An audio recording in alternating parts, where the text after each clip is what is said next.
Hit TV ప్రేక్షకులకు నమస్కారం. నేను మీ మహేష్ అండ్ ప్రముఖ సోషల్ యాక్టివిస్ట్ కృష్ణ కుమారి గారితో ఉన్నాం ఈ ఈవినింగ్. మేడం నమస్కారం. నమస్కారం. రీసెంట్లీ తెలుగులో ఒక స్టాండప్ కమెడియన్ అటు సీఎంల దగ్గర నుంచి ఫిల్మ్ స్టార్స్ వరకు ప్రతి ఒక్కరిని వాళ్ళ లైఫ్లో జరిగిన ఆ ఇన్సిడెంట్స్ ఏవైతే ఉన్నాయో వాటిని బేస్ చేసుకుని జోక్స్ రాసుకున్నాడు. అండ్ చాలామంది వాటికి అది పెయిడ్ క్రౌడో లేకపోతే నాకు తెలియదు కానీ చాలామంది ఎంజాయ్ చేస్తారు. కమెంట్స్లో కూడా చాలామంది ఎంజాయ్ చేస్తున్నారు. మీ వరకు కామెడీ అనేది ఏంటి, దానికి ఉండాల్సిన బౌండరీస్ ఏంటి? కామెడీకి బౌండరీ అంటే కొత్తగా ఏం చెప్పక్కర్లా. ఒక వ్యక్తికి ఇంకొక వ్యక్తితోటి బౌండరీ ఎంత ఉంటుంది? అది వాళ్ళు ఇచ్చిన చనువు వరకు ఉంటుంది. కానీ ఒక సీఎం పర్సను, ఓ పిఎం పర్సను, లేకపోతే ఓ సినిమా యాక్టరు, వాళ్ళతోటి ఎంతవరకు? వాళ్ళు ఏమైనా చనువు ఇస్తారా డైరెక్ట్గా వీళ్ళకి? ఎవరు కదా. మేబీ ఎలక్షన్లకు ఓట్లాడడానికి వచ్చినప్పుడు ఎవరు చదవగొట్టడం ఎవరు. అయితే అలా అని వాళ్ళందరినీ స్టాండప్ కామెడీలోంచి తప్పించేద్దామా?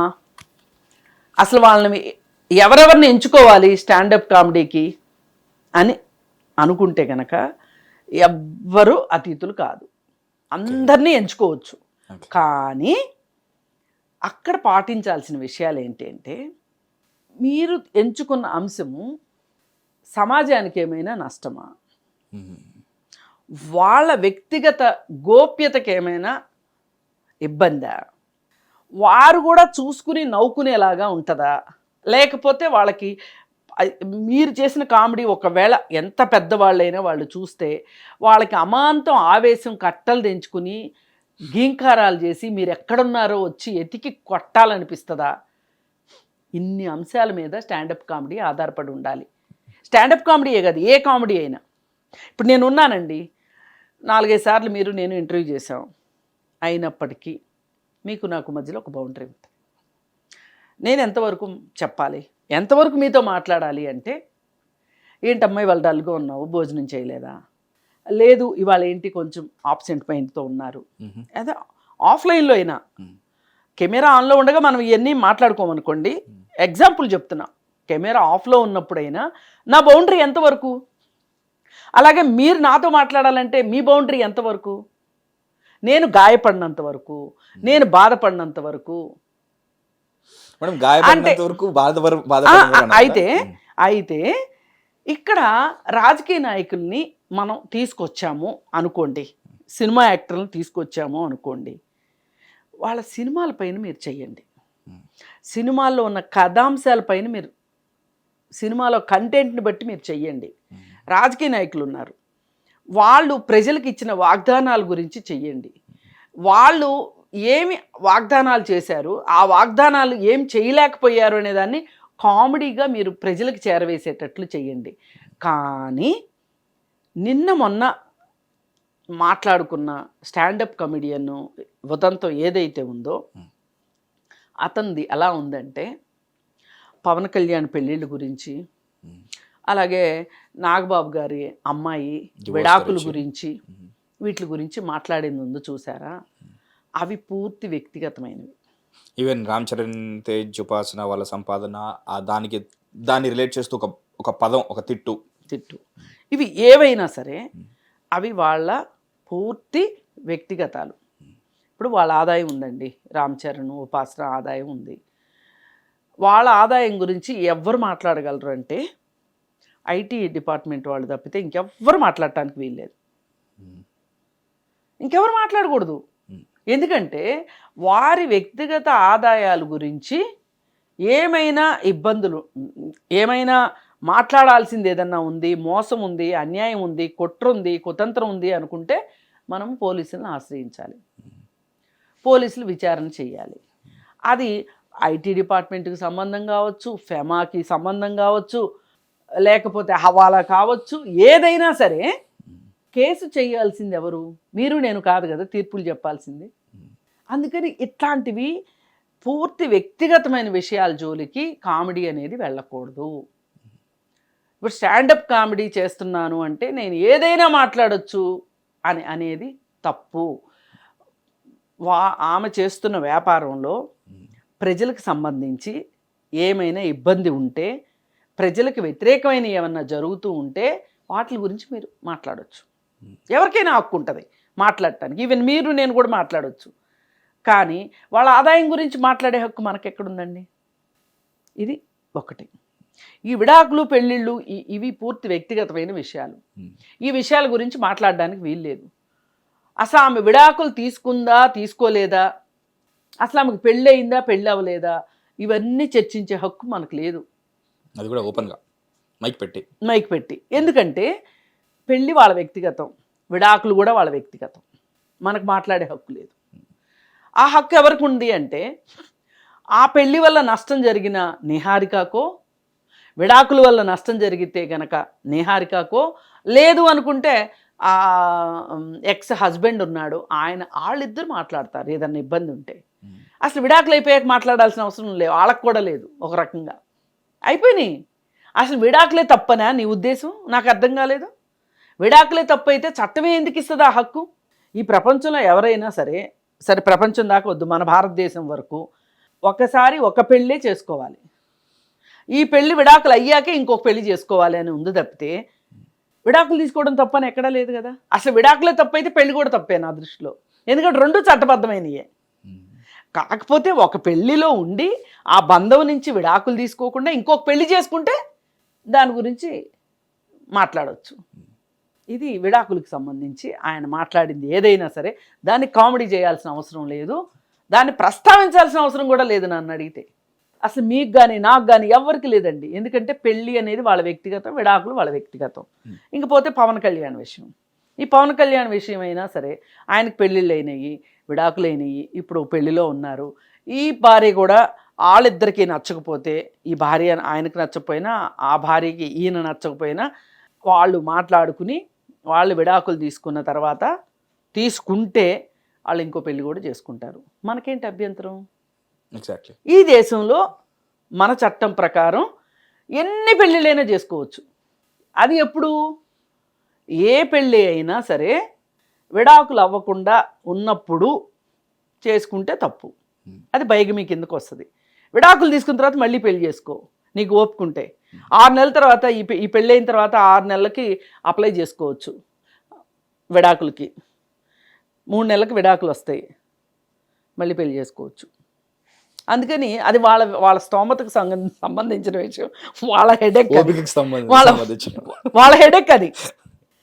అందుకని స్టాండప్ కామెడీకి కూడా చేయాల్సింది ఏంటి అంటే ఎంచుకోవాల్సిన సబ్జెక్టులు.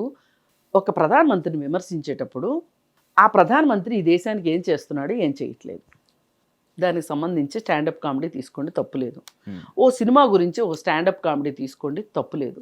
ఓ పుస్తకం గురించి స్టాండప్ కామెడీ తీసుకోండి, తప్పులేదు. ఒక సామాజిక అంశాల పట్ల స్టాండప్ కామెడీ తీసుకోండి, తప్పులేదు. అంతేగాని నేను స్టాండప్ కామెడీ చేస్తున్నాను కాబట్టి ఎవరైతే సొసైటీలో గుర్తింపు కలిగిన వ్యక్తులు ఉంటారో వాళ్ళ విషయాలు నేను మాట్లాడితే నేను పాపులర్ అవుతాను అని అనుకుంటే, ఇప్పుడు ఆయన ఉన్నాడు, స్టాండప్ కామెడీ చేసిన ఆయన ఉన్నాడు, ఆయన్ని బాడీ షేమింగ్ చేయటం ఎంతసేపు అండి ఎవరికైనా? చాలా ఈజీ మేడం. ఇక్కడ నుంచి అక్కడికి ఎంత దూరం, అక్కడి నుంచి ఇక్కడికి అంతే దూరం. పైగా ఆయన కూడా ఆయన బట్టతల గురించి స్టాండప్ కామెడీ చేయొచ్చు ఎవరన్నా, ఆయన వేసుకున్న డ్రెస్ని చూసి చేయొచ్చు, ఆయన బాడీ లాంగ్వేజ్ని చూసి చేయొచ్చు, కామెడీ గురించి కామెడీ చేయొచ్చు.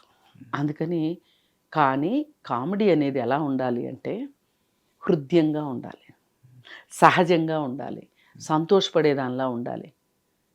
వీటితో పాటు ఎంతో కొంత కొత్త విషయాలు చెప్పేదానిలాగా కూడా ఉంటే, స్టాండప్ కామెడీ లాగా చేస్తున్నాడు కాబట్టి ఇప్పుడు ఆయన కొంతమందిని కూర్చోబెట్టుకుని ఆయన నుంచుని ఒక అథారిటీగా మైక్ ఉంది అంటే చాలా జాగ్రత్తగా ఉండాలి మనుషులు. ఇప్పుడు మైక్ లేకోకుండా 4 ఫ్రెండ్స్ కూర్చుని మాట్లాడుకుంటున్నారండి, ఎంత చెత్తన్న మాట్లాడుకోనివ్వండి, అందులో ఎవరికన్నా ఒకటి నచ్చపోతే 2 పీకుతాడు, అది వేరే విషయం. కానీ పబ్లిక్ ప్లేసెస్లో పబ్లిక్ ముందు మైక్ తీసుకుని మాట్లాడేటప్పుడు చాలా చాలా ఒళ్ళు దగ్గర పెట్టుకోవాలి. మనం మాట్లాడుకుంటే పక్కనే వినిపిస్తుంది, మైక్ పట్టుకున్నామంటే 100 మంది వినిపిస్తుంది, కాబట్టి చాలా జాగ్రత్తగా ఉండాలి. మనం ఒక బాధ్యతగా ఉండాలి. మైక్ ఉంది మన దగ్గర అంటే బాధ్యతగా ఉండాలి. ఈ పారామీటర్స్ నేర్చుకునే ప్రాసెస్లో ఎందుకు ఫెయిల్ అవుతున్నారండి అంటే, ఇంతకుముందు కూడా ప్రణీత్ హనుమంతుది ఒక ఇష్యూ, ఒక ఉదంతం జరిగింది. అప్పుడు కూడా అంటే తను ఒక ఫ్లోలో వెళ్తూనే ఉన్నాడు, అతని మీద కేసు అయ్యేదాకా ఓహో ఇది నా బౌండరీస్ అని తను గుర్తించలేకపోయాడు. At the same time standup గుర్తించలేదు అని మట్టుకు అనుకోవద్దండి. గుర్తించినా సరే దాన్ని గుర్తించినా మీరాడు. సరే. ఓకే, గుర్తించినా సరే దాన్ని మీరాడు. ఎందుకు చేస్తారంటే పబ్లిసిటీ కోసం. ఎక్కువ మంది వల్గారిటీని ఇష్టపడతారు అనే ఒక భ్రమలో వల్గారిటీని వాటిని ఇష్టపడుతున్నారు కదా మేడం. ఇన్ఫాక్ట్ మీరు ఇందాక కొన్ని పారామీటర్స్ చెప్పారు కదా, ఆ పారామీటర్స్ లో కొంత జబర్దస్త్ కమెడియన్స్ ని ఆ టీమ్ లీడర్స్ ని చూస్తుంటాం. వాళ్ళకి అఫ్ కోర్స్ మీరు అన్నట్టు హృదయంగా ఉండాలి, అందరూ చూసిన ఉగ్గినట్టు ఉండాలి, ఏదైనా నేర్చుకునేటట్టు ఉండాలనే ఉద్దేశంతో అంటే ఈ ప్రాసెస్ లో ఇంకొకరు బాధపడకూడదు. ఎగ్జాక్ట్లీ. బట్ వాళ్ళలో వాళ్ళకు కాంపిటీషన్ ఉంటుంది. కొన్ని బౌండరీస్ మీరి దాటినప్పుడే వాళ్ళకి అక్కడ నెంబర్ 1 ప్రైజులు కానీ ఆ ప్రైజ్ మనీ కానీ వస్తున్నాయి. సో ఆ ప్రాసెస్లో బౌండరీస్ వాళ్ళే మర్చిపోతున్నారు. అండ్ ఈ స్టాండప్ కమెడియన్స్ ఎవరైతే ఉన్నారో, మీరు జనరల్గా హిందీ స్టాండప్ కామెడీస్ మీరు చూస్తుంటారా మేడం? ఇంగ్లీష్ అంటే కొన్ని చూశాను. నేను వాళ్ళు అడిగింది ఏంటంటే you can't make an omelette without breaking some eggs అని ఒక మాట చెప్పారండి వాళ్ళు. యాక్చువల్లీ అంటే ఒకరిని హర్ట్ చేయకుండా మీకు ఒక ఆమ్లెట్ రాదు. మీరు గుడ్డు పగలు కొట్టకుండా మీకు ఆమ్లెట్ రాదు అన్నట్టుగా చెప్పారనమాట. సో ఒకటి హర్ట్ అయినా పర్లేదు, 100 మంది నవ్వుతున్నారు కదా అనే ఉద్దేశంతో వాళ్ళు దీన్ని ఫాలో అవుతున్నారు. నేను అడిగి తెలుసుకున్నది దాని నేను చాలా గట్టిగా ఫాలో అవుతాను. దాన్ని నేను ఎట్లా కాంట్రడిక్ట్ చేస్తాను తెలుసా అండి? ఇప్పుడు 100 మంది నిందితులు తప్పించుకోవచ్చు కానీ ఒక 100 మంది నేరస్తులు తప్పించుకోకూడదు కానీ ఒక నిరపరాధికి శిక్ష పడకూడదు అనేది ఏదైతే ఉందో దీనికి అప్లై చేస్తే ఒక అతను ఇప్పుడు ఒక అతను బాధపడినా పర్వాలేదు, 100 మంది నవ్వారు అని అంటున్నారు. కానీ 100 మంది నవ్వకపోయినా పర్వాలేదు, ఒక అతను బాధపడకూడదు అనేది నా ఉద్దేశం. అసలు మనం చాలా వరకు చూసాం మేడం. ఇంతకుముందు ఇప్పుడు మనకి హైదరాబాద్లో ఐటీ కల్చర్ ఇప్పుడు వచ్చింది. ఇప్పుడు ఎక్కడ చూసినా సరే నార్త్ కల్చర్ని మనం ఎక్కువ అడాప్ట్ చేసుకోవడానికి ట్రై చేస్తూ ఉంటారు. ఇన్ఫ్యాక్ట్ ఎప్పుడెప్పుడు అలా వాళ్ళలాగా మారిపోదాం అనే దీంట్లో ఉంటుంది ఇన్ జనరల్ నేను చూస్తున్నంత వరకు అయితే. ఎందుకంటే చాలా వరకు మైగ్రేషన్లో ప్రాసెస్ ఇక్కడికి వచ్చి మన వేతనాలు కానీ ఏదన్నా కానీ నార్త్ వాళ్ళ ఇంపాక్ట్ ఎక్కువగా ఉంటుంది in general. So north side ఈ స్టాండప్ కామెడీస్ అనేవి చాలా లిమిట్లెస్గా వెళ్ళిపోతుంటాయి జనరల్లీ. తెలుగులో స్టాండప్ కామెడీ అనేది ఫెయిల్ అయిందండి లిటరల్లీ. ఎందుకంటే అది భాషపరంగా అయి ఉండొచ్చు, లేకపోతే ఆ జోక్స్ పేలకపోవడం. ఎందుకంటే end of the day joke పేలినప్పుడే నవ్వు వస్తుంది. ఆ జోక్ మన భాషపరంగా మనకు అవి సెట్ అవ్వవు. అలా అని చెప్పేసి ఇక్కడ లేదని కాదు. మనకి రాజశేఖర్ మామిడన్న అని చెప్పేసి ఉన్నారు, చాలా చాలా మంచి స్టాండప్ కామెడియన్, ఇంగ్లీష్లోనే చేస్తారు కానీ ఎవరిని నొప్పించరు. సాయి కిరణ్ అని చెప్పేసి ఉన్నారు. ఎందుకు మన జంధ్యాల గారి సినిమాలు ఉన్నాయి, ఇంకా పాత్రం సినిమాలు కొన్ని చూస్తూ ఉంటాం. ఈ స్టాండప్ కామెడియన్స్ అండ్ ఈ డార్క్ మెంటాలిటీ అనేది ఉంటుంది మేడం. అంటే డాంక్ అంటే ఎంత జోక్లో ఎంత డార్క్నెస్ ఉంటే, ఎంత వల్గారిటీ ఉంటే, ఎంత బౌండరీలెస్గా ఉంటే ఓకే ఈ జోక్ని కంపోజ్ చేసిన వాడు ఈ లెవెల్ ఇంటెలిజెంటా అని చెప్పేసి ఇంటెలిజెన్స్ మీటర్ ఒకటి ఇందులో యాడ్ అయ్యింది. అండ్ ఈ నార్త్ వాళ్ళు ఎవరైతే ఉన్నారో, నార్త్ సైడ్ ఎక్కువగా స్టాండప్ కామెడీ చేసే వాళ్ళు ఏమంటున్నారంటే, నేను వీళ్ళ మీద జోక్ వేయకపోవడానికి వీళ్ళు ఏమైనా దేవుళ్ళ, అసలు క్రిటిసిజం తీసుకోకుండా వీళ్ళు ఎలా ఉన్నారు అని చెప్పేసి వీళ్ళు అంటున్నారు. దాన్ని ఇప్పుడు తెలుగులో స్టార్ట్ చేసి నాకు తెలిసి మీరు చూసిన ఇప్పుడు మనం ఏదైతే ఉదంతా మాట్లాడుకున్నామో అది అతని గట్స్కి మెచ్చుకోవాలో లేకపోతే ఆ స్టూపిడిటీ నాకు అర్థం కాదు. తనైతే అది బ్రేక్ చేశాడు. అదే జరుగుతుంది. బట్ పోలీసులు వచ్చి రంగంలో దిగే వరకు ఎందుకు ఒకరు ఆ బౌండరీస్ని గుర్తించలేకపోతున్నారు? ఇప్పుడు తాపత్రయం, నేను హిట్ అవ్వాలి, నేను మాట్లాడింది విని నలుగురు నవ్వాలి, ఈ నవ్విన నలుగురు ఇంకో నలుగురికి చెప్పాలి అని. ఇప్పుడు మీకు ఎగ్జాంపుల్ తీసుకుంటే ఆయన శివాజీ రీసెంట్లీ మైక్ తీసుకొని, మైక్ ఉంది కదా చేతిలో అని ఎలా మాట్లాడాడండి? మాట్లాడగానే కింద వాళ్ళు ఎంత కోతుల్లాగా నవ్వారండి. అక్కడ ఎవరైనా సరే అతను మాట్లాడుతుంది కరెక్ట్ కాదు అనుకున్న వాళ్ళు ఉన్నారా కింద అక్కడ? ఇన్ఫాక్ట్ ఈ హూటింగ్ వస్తూనే ఇంకా ఎంకరేజ్మెంట్ లాగా అనిపిస్తుంది. ఆయన మంగపతి అనేసరికి ఆయనకు హుషారు వచ్చింది. నిజంగా మంగపతి క్యారెక్టరు ఈరోజు సొసైటీలో మన ఇంట్లో అలాంటి మంగపతి ఉంటే మనం సహించగలుగుతామా? సహించలేము. ఈ ఇంట్లో ఇప్పుడు ఆ కింద నవ్విన వాళ్ళు, సరే మంగపతిని కాసేపు పక్కన పెట్టి ఆ కింద నవ్విన వాళ్ళు ఎవరైతే ఉన్నారో వాళ్ళ ఇంట్లో వాళ్ళ పిల్లలు 6 ఏళ్ల పిల్లలు స్లీవ్లెస్ గౌన్లు వేసుకోకుండా ఉంటారండి? ఉండటం సాధ్యమేనా అసలు? కష్టం. మరి ఎందుకు మంగపతి ఎందుకు నచ్చాడు వీళ్ళకి? ఆ క్షణానికి నచ్చాడు. మొమెంటరీగా ఈ స్టాండప్ కామెడీకి కూడా జనాలు కాదండి, వినోదం లేక చచ్చిపోతున్నారండి జనాలు, కాలక్షేపం లేక చచ్చిపోతున్నారు, పని లేక కూడా చచ్చిపోతున్నారు, తీరిక ఎక్కువై చచ్చిపోతున్నారు. అందుకని ఏంటంటే వీళ్ళు ఇలాంటి అవసరాలు వీళ్ళకు ఉన్నాయి కాబట్టి మనం ఏ చెత్త వేసినా వాళ్ళు నవ్వుతారులే అని. ఇప్పుడు హోటల్కి తిండి తినడానికి వెళ్తున్నామండి, వాడు ఏ చెత్త పెట్టినా తింటాం. ఆ రోజుకి మట్టుకు కోపం వచ్చేస్తుంది. ఛీ, ఇంకెప్పుడు హోటల్కి వెళ్ళకూడదు అని. మళ్ళీ 4-5 రోజుల తర్వాత కొత్త హోటల్ ఓపెన్ అయిందంట అని చెప్పి కొంచెం దూరం అయినా సరే వెళ్ళి తింటాం. మనకు అసలు వెళ్ళాలి, తినాలి, అక్కడ ఎలా ఉందో చూడాలి, ఆ అంబియన్స్ ఎలా ఉందో, కొత్త హోటల్ అంటే దాన్ని ఎక్స్పీరియన్స్ చేయడం అనేది మాట్లాడుతున్నారు ఈ మధ్య బాగా. ఈ ఎక్స్పీరియన్స్ చేశాము అనే మాటని ఎక్కువ వాడుతున్నారు ఈ మధ్య కాలంలో. ఎక్స్పీరియన్స్ చేస్తున్నాం, అనుభవంలోకి ఈ ఎక్స్పీరియన్స్ చేస్తున్నాం అనే ఒక ప్రాసెస్లో ఈ కామెడీని ఇష్టపడటము, అలాగే ఈ హోటల్స్ చుట్టూ తిరగడము, లేదు అనుకుంటే ఒక ప్రైవేట్ పార్టీలు ఏర్పాటు చేసుకోవడము, ఇదంతా ఎంతో కొంత డబ్బు ఎక్కువయ్యి ఒకటి, తీరిక ఎక్కువయ్యి ఒకటి, ఇట్లా ఒక 2-3 కారణాల చేత మేము పార్టీయింగ్ చేస్తాము అనే ప్రాసెస్లో వ్యక్తిగతంగా కూడా వెతుక్కుంటున్నారు, ఎంగేజ్ అవ్వడానికి వెతుక్కుంటున్నారు. ఆ ప్రాసెసే ఈ స్టాండప్ కామెడీకి వెళ్ళటం అని అనిపిస్తుంది నాకు. అందుకని వీళ్ళు వస్తున్నారు కాబట్టి వీళ్ళని నవ్వించాలి అనే ఒక గురుతరమైన బాధ్యత మాకుంది అని వాళ్ళు అనుకుని ఏ ఎక్స్టెంట్కైనా వెళ్ళిపోతున్నారు. ఎవరినైనా అందులోకి తీసుకొచ్చేస్తున్నారు, ఆ బౌండరీ లోపలికి లాక్కొచ్చేస్తున్నారు.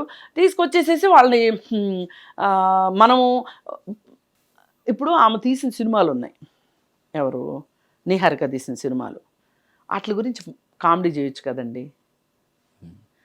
నవ్వరు కదా మేడం. అంటే వాళ్ళకి చేతన కాదేమో, లేకపోతే లైక్ యూనో. అదే నేను అంటున్నా.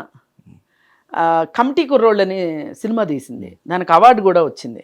ఆ కమిటీ కుర్రోళ్ళు సినిమా గురించి స్టాండప్ కామెడీ చేయొచ్చు కదా. లేదు అమ్మాయి కొన్ని సినిమాల్లో నటించింది కదా, వాటి మీద స్టాండప్ కామెడీ చేయొచ్చు కదా. ఎందుకు ఆ అమ్మాయి పెళ్ళి విడాకుల గురించే ఎందుకు మాట్లాడాలి? టార్గెటెడ్గా ఉంది కదా మేడం. టార్గెటెడ్గా ఉంది. అందుకని వాళ్ళని మమ్మల్ని అలా టార్గెట్ చెయ్యొద్దు అని చెప్పే హక్కు వాళ్ళకు ఉంది, వినాల్సిన బాధ్యత కూడా వీళ్ళకుంది. ఇది ఈ హక్కులు బాధ్యతలకి సంబంధించి బౌండరీస్ తెలుసుకుంటే ఏ వ్యక్తి అయినా సరే మన వల్ల ఇంకొకళ్ళు బాధపడరు. మేడం ఒక చిన్న వ్యత్యాసం గురించి చెప్పండి నాకు.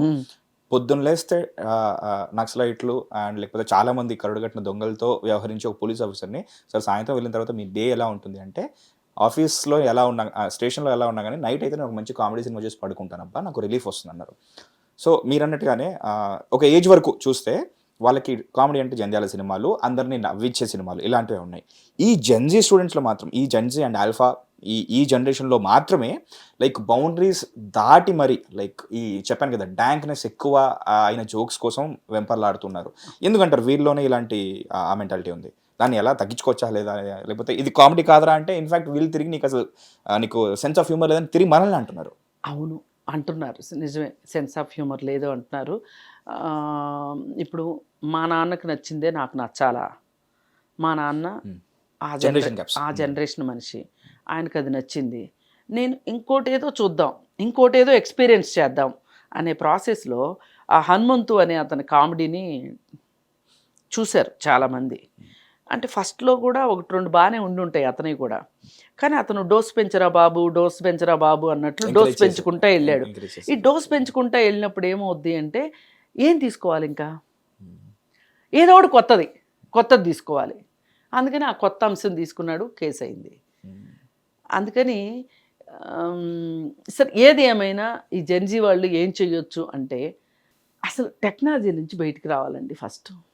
అది లేకపోతే వెనకబడుతున్నాం అని కూడా అంటారు కదా మేడం. మరి లేదు, ఇవాళ డిజిటల్ డీటాక్సిఫికేషన్ అనే ఒక పదం ఏదైతే ఇవాళ వచ్చిందో అది చాలా అవసరమైన విషయం.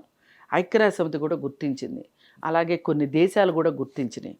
లాస్ట్ వీకు ఏదో సండే బుక్లో ఎలా చేయొచ్చు డిజిటల్ డీటాక్సిఫికేషను అనే దానికి, మనం ఇంతకుముందు నిద్ర లేవాలి పొద్దున్నే అంటే ఏం చేసేవాళ్ళమి, అలారం పెట్టుకునేవాళ్ళం, వాచ్లో గడియారంలో అలారం పెట్టుకునేవాళ్ళం. కానీ ఇప్పుడు ఏం చేస్తున్నాము, మన ఫోన్లో అలారం పెట్టుకుంటున్నాం. అందుకని ఏం చెప్పారంటే, ఫోన్లో అలారం పెట్టుకోవడం మానేసి గడియారంలో అలారం పెట్టుకోండి అని చెప్పారు. అట్లాగే నోటిఫికేషన్స్ ఫోన్లో పెట్టుకుంటున్నాం మనం, అది మానేసి పుస్తకంలో రాసుకోండి అని చెప్తున్నారు. ఇట్లా మన జీవితంలోకి టెక్నాలజీ ఏ ఏ విషయాల్లో మన జీవితంలోకి చొచ్చుకుని వచ్చేసింది, అది ఆక్రమించేసింది అన్న విషయాన్ని మనం గమనించుకుని, అంటే ఈ గమనించుకోవాలి అంటే కొంత మనతో మనం మాట్లాడుకోవాలి. ప్రతి మనిషి ఈ మనతో మనం మాట్లాడుకోవాలి అనే విషయం వివేకానందుడు మొదటిసారి చెప్పాడు అందరికంటే. ఇంకా మరీ పాత వాళ్ళు ఎవరైనా చెప్పారో నాకు తెలియదు, కానీ వివేకానందుడైతే సెల్ఫ్ టాక్ ప్రతిరోజు నీతో నువ్వు మాట్లాడుకో, నీకు అద్భుతమైన వ్యక్తి కనిపిస్తాడు అని చెప్తారు. కానీ ఎంతమంది నిద్ర లేస్తూనే ఫోన్ తీసుకుంటున్నాం, వాష్రూమ్కి వెళ్తూ ఫోన్ తీసుకెళ్తున్నాం, వంట చేస్తూ ఫోన్ చూస్తున్నాం, తింటూ ఫోన్ చూస్తున్నాం, పడుకునే ముందు ఫోన్ చూసి పడుకుంటున్నాం. ఇంకా మనం మన గురించి ఆలోచించుకునేది ఎప్పుడు? ఈ సెల్ఫ్ టాక్ కానీ మనలోకి మనం తరిచి చూసుకోవటం కానీ వచ్చిన రోజున ఈ జెన్జీ బాగుపడుతుంది అని అనుకుంటున్నాను నేను. జెన్జీ అయితే ఇవాళ చాలా కష్టాల్లో ఉంది. ఎవరికి ఇది నచ్చినా నచ్చకపోయినా. యాక్చువల్లీ జెన్జీ దాటిపోయింది ఇప్పుడు, ఆల్ఫా అనుకుంటా ఈ జనరేషన్ పేరు. ఎన్ని పేర్లైనా పెడతారండి, ఎన్ని పేర్లైనా పెట్టినా కానండి మనుషులే అక్కడ. ఆ మనుషులకు 2 కాళ్ళు 2 కళ్ళు 2 చేతులే ఉంటాయి. వాళ్ళు అన్నమే తింటారు, కుడి చేత్తోనే తింటారు. జెన్జీ అని ఎడం చేత్తో తింటారు కదా, లెఫ్ట్ హ్యాండర్స్ తినొచ్చు, అది వేరు విషయం. కానీ కదా, అందుకని పేపరు పెన్ను పుచ్చుకోండి, ఉత్తరాలు రాసుకోండి, ల్యాండ్లైన్ ఫోన్లు పెట్టించుకోండి, ల్యాండ్లైన్ ఫోన్లో మాట్లాడండి. అంటే జీవితం ఇది వెనక్కి వెళ్ళినట్టు కాదు, మనము అవసరానికి మించి ముందుకెళ్ళిపోయాం. అందుకని ఒక చోట ఆగమంటున్నాం. ఆగి ఒక క్షణం చూసుకుంటే మనకప్పుడు మన పర్స్పెక్టివే మారుతుంది. మనం ఎక్స్పీరియన్స్ చేసే విషయాలే మార్పు వస్తాయి. మనం ఇవాళ ఎక్స్పీరియన్స్ చేస్తున్నాము అనే విషయాలు మనకి చాలా నష్టం కలిగిస్తున్నాయి. మనకేం కావాలో మన అడ్వర్టైజ్మెంట్ నిర్ణయిస్తుంది, మన చుట్టుపక్కల వాళ్ళు నిర్ణయిస్తున్నారు మనం ఏం చెయ్యాలో, మనం ఏం బట్టలు కట్టుకోవాలో, మనకి ఏ రంగు ఇష్టమో కూడా మర్చిపోయి చాలా రోజులు అయిపోయింది, మనకేం ఫుడ్ ఇష్టమో కూడా మర్చిపోయి చాలా రోజులు అయిపోయింది. అడ్వర్టైజ్మెంట్ వస్తుంది, ఆన్లైన్ ఫుడ్ ఆర్డర్ చేసుకోవటం. ఇది మొత్తంగా చూసుకుంటే మన జీవన విధానంలోనే చాలా మార్పులు వచ్చేసినాయి. ఈ జీవన విధానంలో ఈ మార్పుల వల్ల నష్టం జరుగుతుంది అని చెప్పి ఇవాళ ప్రపంచమంతా మాట్లాడుకుంటుంది.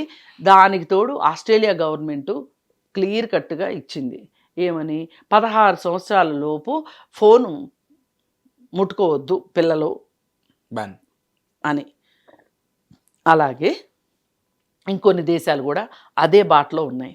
ఆంధ్రప్రదేశ్ ఆలోచిస్తుంది, కర్ణాటక ఆలోచిస్తుంది.